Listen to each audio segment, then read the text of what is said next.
Manchester United nag tey jii dégg nga maam waneeti na disaay yi loxoom door na Fulham ci match boo xam ne tey jile moo ko may mu teg li ñetti victoire loo xam ne géej na ko def Manchester United day ki nga xam ne mooy seen coach bu bees bi ñu koy wax Michael Carrick nga xam ne dañ ko dénk dénkab négandeku voilà ma ngay def lu dara jarut Manchester United door na fi ñaari équipe yu mag bu yàggul dara muy City ak Arsenal ñu ne déetawaay mu dal ci Fulham mii nga xam ne ñu bëri jaaxaloon na leen nan lay def bu mucc ca mu dal di koy defaral voilà 3-2 la ko dal di dóor muy victoire boo xam ne nag comme ni leen ko waxee tax na ki nga xam ne mooy Michael Carrick dal di dab ki nga xam ne moom la ñuy wax kii di Ruben Amorim ak diir bi mu def Manchester United yëpp li nga xam ne mooy dégg nga maam li mu gën a def maanaam ci ay victoire yu mu tegle ñetti victoire la fi tegle yoo xamante ni mën nañu jàpp ne mooy lu am solo lu mu fi jot a def te loolu nag kii di Carrick dal na koy def ci ay semaines yu néew ay semaines rek mu dal di dégg nga maam def lu nga xamante ni kooku di Ruben Amorim def na ko kon kii am na yaakaar a ngi ci moom. voilà léegi nag li nga xam ne mooy victoire boobu dafa am solo lool ba am fu mu ko yóbbu dinañ ñëw léegi ci tableau classement bi waaye nag ki nga xam ne mooy supporteru Manchester United bi nga xam ne voilà moom la ñuy wax the United Strand nga xam ne moom dafa waxoon ne maanaam du wat boppam bi fileeg Manchester United amul li nga xam ne mooy 5 victoire mu mel ni fi mu ne nii mu ngi koy waajal tey ji sax wax na def na gannaaw vidéo bi nga xam ne def na ko après match bi voilà moom xam na ne carrément ne mu ngi ci loola gannaaw bi mu analyser match bi ndax dañ leen koy wax moom koo xam ne la dafay suivre Manchester United ba pare di def ay jàngat yu am solo voilà waaye nag fi mu ne nii mu mel ni ñaari match moo dox digganteem ak wat boppam bu sëq boobu nga xam ne ba mu ko gëjee wat ak léegi jege na at léegi nag moom ne na li nga xam ne moom lay xaar mooy Manchester United matal lii di 5 victoire yi 3 yi jàll na mu des 2 yi ko dese nag mooy Tottenham ak ñi di waa West Ham United. Tottenham nag tey jii moo témbo ak Manchester City voilà moom itam du ñeexu ñebbe match bu nar a métti la pour Manchester United waaye nag City moom dañoo jàpp ne moom Tottenham da koo neenu rek City mënulul dara Tottenham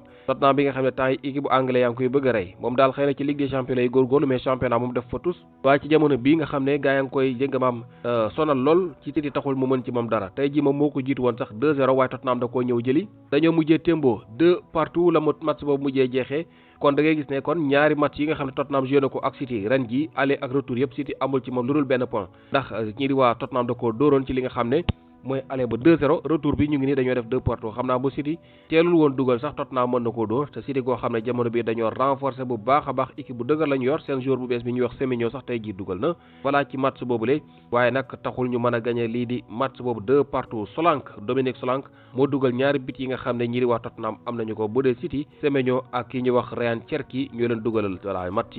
bi yi nga xam ne City am na ko yëpp de premier mi-temps la ko dugal 11e 44e minute waaye nag kii di Solanke moom bii mu dugal yëpp mu ngi ko dugal ci deuxième mi-temps bi voilà ñoom waa Tottenham dal di mujjee témboo kon ci lii di 70e minute ci la ñu am 2-2 ndara la jogante ga dal di jeexee kon ñu gis ne kon Arsenal sànn na karawaas ci kanamu Manchester City bi nga xam ne tey di dafa tagandaamu voilà te nag ñu gis ne Aston Villa itam dañ koo dóor Brentford dafa dóor Aston Villa 1-0 voilà ñi di waa Manchester témboo 2-2 voilà fekk na Arsenal moom mu nga xam ne moo nekkoon ci bopp classement bi gars yi di ko yóotu moom daa gagné kon fi mu ne nii dañuy gis ne moom moo gën a jiitu gars yi voilà 6 points dox na digganteem ak ki nga xam ne moo topp ci moom Arsenal mu ngi ci 53 points Manchester City mu ngi ci 47 points City moom Aston Villa benn point la koy jiitoo maanaam City jiitu Aston Villa benn point Manchester United fi ni moo ne ci 4e place bi gannaaw victoire yi nga xam ne mu ngi koy tegle jamono bi voilà kon da ngay gis ne moom it bu góorgóorloo tuuti mën na am place ca kaw ndax comme ñoom Tottenham ak ñoom Manchester City ngi drop ay points moom muy dajale ay points bii bu wéyee dina leen fekk kaw en tout cas bu fi yemoon tey ji mu dem Ligue des Champions Manchester United comme ni leen ko waxee ñetti victoire am na ko